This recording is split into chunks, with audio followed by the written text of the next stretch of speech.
my name is Allison. I'm going to be your nurse today. I'm assessing cranial nerves 2 through 12. Cranial nerve 1 is olfactory. We're not going to be assessing that today. It's usually done outpatient to assess smell. It's either usually coffee or vanilla is used. The patient is asked to close their eyes and then asked to identify the smell. For this purpose, we'll say cranial nerve 1 is intact. Cranial nerve 2 is the optic nerve. So we're going to be assessing the Snellen chart and peripheral vision.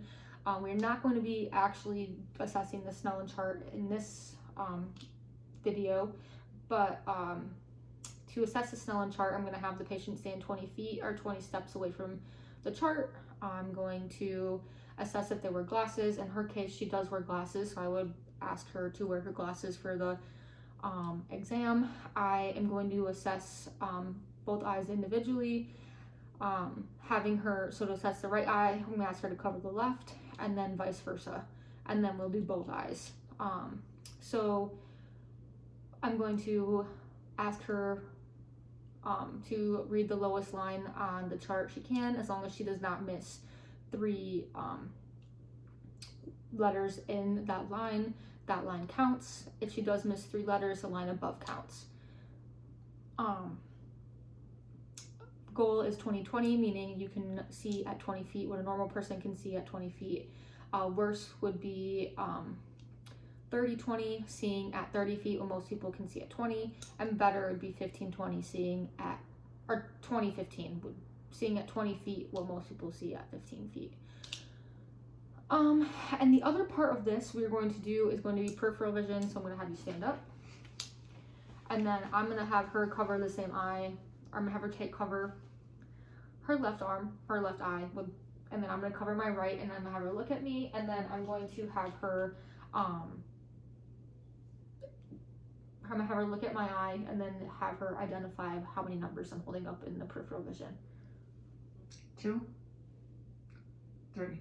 And then same, we're going to do the other way. 2, 1. Okay. And then I would say cranial nerve 2 is intact. So we are going to move on to cranial nerve 3, which is oculomotor.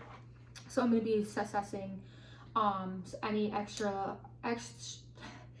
extraocular movement with the STAR test, and I'm going to be assessing indirect pupillary response.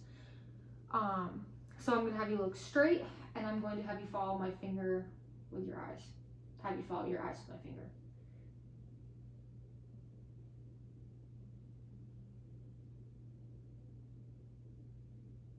The patient was able to follow my finger with no extraocular movement. And then I'm also going to assess her pupils. So first I'm going to assess indirect pupillary response. So I'm going to cover half her face, and then I'm going to be looking at her right eye while I put the light in her left. Okay, and then I'm going to do it this way. You can keep looking straight. And then I am looking at her her left eye while I'm doing this. Okay. Both eyes move together, and indirect pupillary response is intact. So now I'm going to be assessing Perla, making sure pupils are equal, round, reactive to light, and accommodate. So I'm going to just assess. I'm just going to be looking at her pupils, making sure they constrict equally, and they are equal, round, reactive to light. And then I'm also going to do accommodation. So I'm going to have you follow my pen light to your nose, okay? I guess I should stand over here. Okay. So pupil, or with this accommodation, her eyes move downward and inward. So accommodation is intact. This is also cranial nerve 4. Cranial nerve 6 was also assessed with this. This is lateral eye movement. And this was assessed using the STAR, having her follow my pen light. Her eyes were able to move laterally. So cranial nerve 3, 4, and 6 are intact. I'm going to do cranial nerve 5, which is trigeminal. With this, I'm going to have her I'm going to have you open your jaw, and she can open her jaw against pressure. I'm gonna have you push against me to the side, and then push against to the other side, okay? All these are intact. Patient was able to do all those things against resistance. One thing we are not going to be able to assess is the sensory aspect, which would be assessing facial, we assess facial, scalp, corneals, and mucous membranes with either a cotton ball or a Q-tip, making sure that the patient can feel everything in those areas, and then also corneals would produce tears.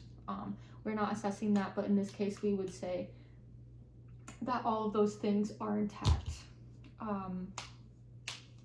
Cranial nerve 7 is our facial nerve. So we're going to assess, we're going to make sure the patient can chew. We're going to make sure that there's symmetrical movement, and have them pronounce a 2-word syllable. Some things we are not going to assess with the cranial nerve 7, the facial nerve, is we are going to do taste, and then we would also do corneals. So corneals is kind of the same thing. We're going to be applying a Q-tip or a cotton ball to the corneals and making sure that tears are developed. Also for taste, we're going to be doing sweet, sour, and salty. With sour, we want to make sure that saliva production is occurring, and then making sure all 3 of those tastes can be identified. So we're going to be chewing. So I'm going to have you do like a chewing. Yep. So, and I can feel that up here too if you want to chew. Okay. So chewing is intact. Can you say baseball for me? Baseball. And then the upper and lower lips are moving symmetrically, so that's good. I'm gonna have you smile. Close both your eyes. Blink. Do eyebrows, and then puff your cheeks out. Cool. All those were symmetrical movements, so cranial nerve 7 is intact. Cranial nerve 8 is auditory. We would assess this. We're going to be doing the whisper test. We also, one thing we're not going to be assessing with cranial nerve 8 is equilibrium. We're going to be doing this in our full head to toe assessment with the gait, and then also just like standing and making sure the patient is steady for that. Cranial nerve 8 is a whisper test. So what I'm going to do is I'm going to plug this ear and whisper, and then she's going to repeat the word that I say. Soccer ball. Cheerleading. Okay. Or she was able to hear both of those words that were whispered, and so cranial nerve 8 is intact. Cranial nerve 9 is our glossopharyngeal. So 2 things we're going to be assessing with this is we're going to have the patient, I'm going to have you say ah. Ah. Say do it again. Ah. Okay. So her uvula was midline, no deviation, and moved up and down with pronouncing the sound. Also, one thing we also assess is the gag reflex. This can be done with a tongue blade or glove finger, and it'd be stuck in the back of the throat, and a gag reflex would be done. I'm not going to be assessing that for this exam. Cranial nerve 10 is our vagus nerve. I'm going to have you say your name and date of birth. Melissa Altland, December 31st, 1970. Voice, no hoarseness, so that part is intact. And then I'm going to have you swallow. And swallow was intact, so cranial nerve 10 is intact. Cranial nerve 7 is our spinal accessory nerve. So I'm going to be making sure that patient is able to do this against resistance, and then they are symmetrical. So I'm going to have you shrug your shoulders. I'm going to have you push down, push back, and then side to side.